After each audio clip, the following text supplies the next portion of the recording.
अब मिसाइल भी है, तोप भी है, बारूद भी है, गन भी है।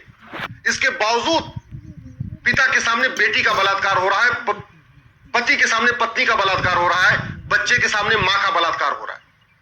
और चलिए बांग्लादेश तो छोड़िए, इतना सब कुछ हो रहा है, इसके बावजूद हमारे देश में नेता, अभिनेता, लेखक, बुद्धिजीवी, पत्रकार, कलमकार जो छोटी छोटी बात पे ट्वीट करते हैं, छोटी छोटी बात पे वीडियो बनाते हैं, वो भी मौन बैठे हुए। और ये जो पिता के सामने बेटी का बलात्कार हो रहा है या पति के सामने पत्नी का बलात्कार हो रहा है, ये जाति देख के नहीं हो रहा है, ये देख के नहीं हो रहा है कि ब्राह्मण है कि क्षत्रिय है कि वैश्य है कि दलित है, धर्म देख के भी नहीं हो रहा है। बलात्कार करते समय बलात्कारी ये नहीं देख रहे हिंदू है कि जैन है कि बौद्ध है कि सिख है, केवल इसलिए बलात्कार हो रहा है कि ये काफिर है। अभी तो ऐसे वीडियो आए हैं कि बाकायदा अंडरवियर खोल के देखा गया है कि ये कहीं मुस्लिम तो नहीं है, और उसके बाद उसको मारा गया है। आप सोच सकते हैं कि अंडरवियर खोल खोल के देख देख के मारा जा रहा है। जहां क्लियर है कि हाँ ये हिंदू जैन बौद्ध सिख है, उसको तो मार दे रहे हैं, लेकिन जहां डाउट हो रहा है वहां पे अंडरवियर खोल के चेक कर रहे हैं कि हाँ ये हिंदू ही है कि नहीं है। और हमारे देश में इसके बावजूद संसद में तू तू मैं हो रहा है, आरोप प्रत्यारोप हो रहा है, नूरा कुश्ती हो रही, बतौलेबाजी हो रही, तू चोर मैं सिपाही का खेल हो रहा है। बांग्लादेश में हिंदू जैन बौद्ध सिख खौफ के साए में जी रहे, इसके बावजूद हमारी मीडिया, हमारी खबर पालिका विनेश फोगाट के मेडल की चिंता कर रही है। शर्म नहीं आती? इतना सब होने के बावजूद अगर आप शांत हैं तो इसका मतलब आपका मानसिक खतना हो चुका है। इतना जो कुछ बांग्लादेश में हो रहा है, इसके बावजूद अगर आपकी आत्मा झकझोर नहीं रही है तो आप इसका मतलब दल गुलाम हो चुके हैं। पॉलिटिकल पार्टी ने आपके का मानसिक खतना कर दिया है, आपको पूरी तरीके से मानसिक गुलाम बना लिया है। जो कुछ बांग्लादेश में हो रहा है इसके बावजूद भी आप चुप हैं, तो आप न समाजवादी हैं, न अंबेडकरवादी हैं, न लोहियावादी हैं, आप कुछ नहीं है, न गांधीवादी हैं, आप बहुत बड़े पाखंडी हैं। जो कुछ बांग्लादेश में हो रहा है अगर आप उसके बावजूद भी चुप हैं तो वास्तव में आप नेता कहलाने के लायक नहीं है, आप अभिनेता कहलाने के लायक नहीं है। आप अपने आप को समाज का प्रतिष्ठित आदमी मत मानिए। और एक बात याद रखिएगा, ये जो बांग्लादेश में हो रहा है ये पहली बार नहीं हो रहा है। ये जो बांग्लादेश में हुआ है यही पहले अफगानिस्तान में हुआ था, अफगानिस्तान भी भारत का हिस्सा था। ये जो बांग्लादेश में हो रहा है यही पाकिस्तान में हुआ था और पाकिस्तान भी भारत का हिस्सा था। ये जो बांग्लादेश में हो रहा है ये मालदीव में हुआ था, मालदीव भी भारत का हिस्सा था। ये जो बांग्लादेश में हो रहा है ये कश्मीर में हुआ था और कश्मीर भी भारत का आज भी हिस्सा है। और जो आज बांग्लादेश में हो रहा है ये बाबर के समय में भी हुआ था, हुमायूं के समय में भी हुआ था, तुगलक के समय में भी हुआ था, गोरी के समय में भी हुआ था, गजनी के समय में भी हुआ था, अकबर के भी समय हुआ था। आज जो बांग्लादेश में हो रहा है ना ये आज की कोई पहली घटना नहीं है। ये जो बांग्लादेश में हो रहा है ये सीरिया में भी हुआ है, यमन में भी हुआ है, यजीदियों के साथ भी हुआ है और भी कई देशों में हो चुका है। इसके बावजूद समस्या के मूल कारण की चर्चा नहीं हो रही, इस समस्या के अस्थायी समाधान की चर्चा नहीं हो रही। नरसंहार होता जा रहा है, इसके बावजूद दुकानें लूटी जा रही है, शोरूम लूटे जा रहे हैं, खेतों पे कब्जा किया जा रहा है, घरों पे कब्जा किया जा रहा है। बड़े बड़े हवेली वाले बेघर बन चुके हैं, जो बेचारे आराम से अपने घर में रह रहे थे आज वो सड़क पे आ चुके हैं और इसके बावजूद उनकी बहन बेटियां सुरक्षित नहीं है। कभी सोचा आपने कि वो पत्नी अपने पति से आंख कैसे मिलाएगी जिसके सामने उसका बलात्कार हो चुका है? कभी आपने उस पिता की मजबूरी सोचा जिसके सामने उसकी बेटी का बलात्कार हो रहा है और पिता असहाय है? कभी आपने सोचा उस बच्चे से अपनी मां कैसे आंख मिलाएगी जिसके सामने उसका बलात्कार हुआ है, सामूहिक बलात्कार हुआ है? अरे कुछ तो शर्म कर लो, कुछ तो अपनी आत्मा को जगा लो। पार्टियों की गुलामी कब तक करोगे? नेताओं की गुलामी कब तक करोगे?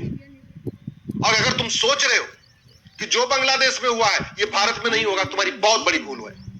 जो बांग्लादेश में हुआ है वो कश्मीर में हो चुका है, जो बांग्लादेश में हुआ है वो भारत में भी होगा अगर अभी भी तुम दल गुलामी नहीं करोगे, दल गुलामी नहीं छोड़ोगे। अभी अगर तुम्हारा मानसिक खतरा भी जारी रहा ना तो जो बांग्लादेश में हुआ है वो यहां होगा। मैं हाथ जोड़ के निवेदन कर रहा हूं, छोड़ दो दल गुलामी, छोड़ दो पार्टियों की गुलामी, कठोर कानून की मांग करो। ये जो मुगलिया स्कूल चल रहे हैं भारत में, 5 लाख से ज्यादा मुगलिया स्कूल चल रहे हैं जिसमें नफरत सिखाई जा रही है, उनको खत्म करवाने भारत में समान शिक्षा लागू करने की मांग करो। कम से कम 10वीं तक one nation one education board हो, वन नेशन वन सिलेबस हो, वन नेशन वन करिकुलम हो। छोड़ दो पॉलिटिकल पार्टियों की गुलामी। यहां पे भारत में समान नागरिक संहिता लागू करने की मांग करो, समान धर्मस्थल संहिता लागू करने की मांग करो, समान जनसंख्या संहिता लागू करने की मांग करो, घुसपैठ के खिलाफ कठोर कानून की मांग करो। हमारा कानून सड़ा हुआ है, इसलिए 5 करोड़ घुसपैठिए तो 2017 में आ गए थे, अब तो ये 5.5 करोड़ हो चुके और कोई घुसपैठिया निकाला नहीं जा रहा। किसी एक राज्य से घुसपैठिया कोई नहीं निकाला नहीं जा रहा। ये कड़वी सच्चाई बता रहा हूं। छोड़ दो पार्टियों की गुलामी, छोड़ दो नेताओं की गुलामी, और जिन नेताओं के भरोसे बैठे हुए हो, जिन पॉलिटिकल पार्टियों के भरोसे बैठे हुए हो, ये कुछ नहीं तुम्हें बचाने नहीं आएगी। बांग्लादेश में हत्या बलात्कार हो रहा है, कोई पॉलिटिकल पार्टी उनको बचाने आ रही है क्या?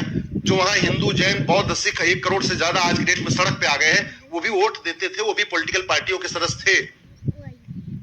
बांग्लादेश का कोई धर्मगुरु, महामंडलेश्वर, कथावाचक किसी को बचा पा रहा है क्या? अरे वो अपना ही घर नहीं बचा पा रहे।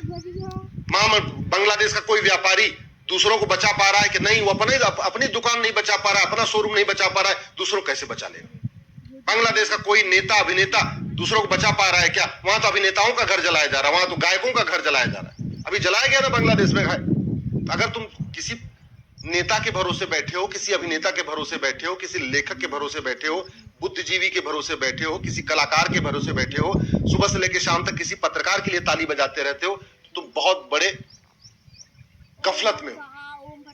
तुम्हें समझ में नहीं आ रहा है कि इस समस्या का स्थायी समाधान क्या है। इस समस्या का स्थायी समाधान है भारत में 1 nation 1 education board, 1 nation 1 syllabus, 1 nation 1 curriculum. दूसरा कोई समाधान नहीं। जब तक ये पाक नापाक की सोच खत्म नहीं होगी, तब तक अराजकता खत्म नहीं होगी, तब तक हिंसा बलात्कार नहीं रुकेगा। और पाक नापाक की सोच बचपन से आती है, स्कूल से आती है, इसलिए नफरती स्कूलों को बंद करना पड़ेगा, समान शिक्षा लागू करना पड़ेगा। जब तक ये विशेष दर्जा चलेगा, विशेष तालीम चलेगी, विशेष स्कूल चलेगा, तब तक पाक नापाक की सोच नहीं बंद होगी। पाक नापाक की सोच के लिए समान शिक्षा के समान नागरिक संहिता भी लागू करना पड़ेगा। घुसपैठियों को भगाने के लिए घुसपैठियों और उनके मददगारों की 100% संपत्ति जब्त करने, नागरिकता खत्म करने, आजीवन कारावास, फांसी देने के लिए कानून बनाना पड़ेगा। धर्मांतरण को रोकने के लिए धर्मांतरण कराने वाले और उनके मददगारों की 100% संपत्ति जब्त करने, नागरिकता खत्म करने, आजीवन कारावास, फांसी के लिए कानून बनाना पड़ेगा। अगर चाहते हो भारत को बचाना, तो भ्रष्टाचार के खिलाफ कठोर कानून बनाना पड़ेगा, क्योंकि भारत में जितनी अराजकता है, ये सब काले धन के जरिए हो रही है, इसकी सबकी फंडिंग हवाला के जरिए हो रही है, FCRA के जरिए हो रही है। तो विदेशी चंदा नियंत्रण कानून बनाना पड़ेगा।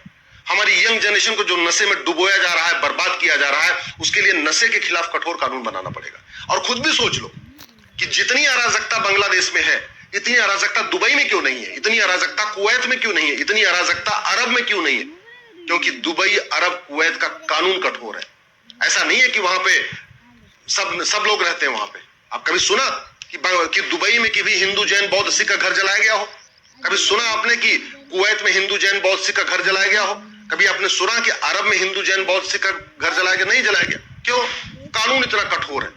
सठे साठम समाचरित, भय बिन होय न प्रीत।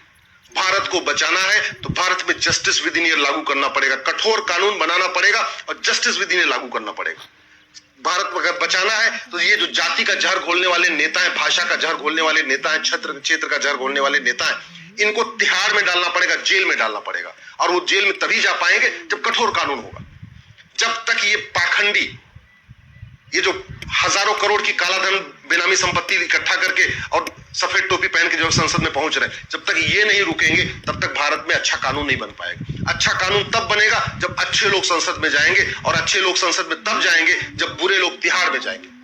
जब तक बुरे लोग बाहर बैठे हुए हैं, ये अच्छे लोगों को संसद पहुंचने नहीं देंगे। और अच्छे लोग संसद तब पहुंचेंगे जब आप पार्टियों की गुलामी छोड़ोगे, आप नेताओं की गुलामी छोड़ोगे और खुल के बोलना शुरू करोगे, सच को सच बोलना शुरू करोगे। मुझे समझ में नहीं आता, जिनको चुनाव लड़ना है अगर वो मीठा झूठ बोलते हैं, समझ में आती बात। अरे आप आपको क्या, आपको चुनाव लड़ना है क्या? आपको पार्षद बनना है कि प्रधान बनना है कि सांसद बनना है कि विधायक बनना है? अगर बनना है तो ठीक है, फिर भी मीठा झूठ बोलते रहो। नहीं बनना है तब तो सच बोल दो, तब तो सही बात बोलो, तब तो कम से कम अपने फेसबुक पे सच्चाई लिखो, अपने ट्विटर पे सच्चाई लिखो, अपने इंस्टाग्राम पे सच्चाई लिखो। फिर क्या दिक्कत है?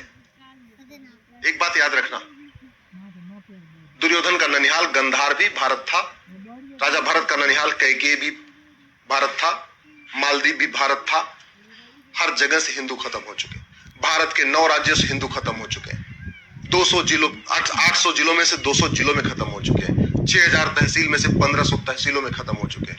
अभी भी अगर मानसिक खतना जारी रहा, अभी भी दल गुलामी नहीं छोड़ी, अभी भी पार्टियों की गुलामी नहीं छोड़ी, अभी पाखंडियों को एक्सपोज नहीं किया और अभी भी कठोर कानून की मांग नहीं किया, तो जैसे आज बांग्लादेश में पिता के सामने बेटी का बलात्कार हो रहा है, पति के सामने पत्नी का बलात्कार हो रहा है, भाई के सामने बहन का बलात्कार हो रहा है, बच्चे के सामने मां का बलात्कार हो रहा है, ऐसे ही पहले कश्मीर में भी हुआ था और ऐसे ही बाकी भारत में भी होगा।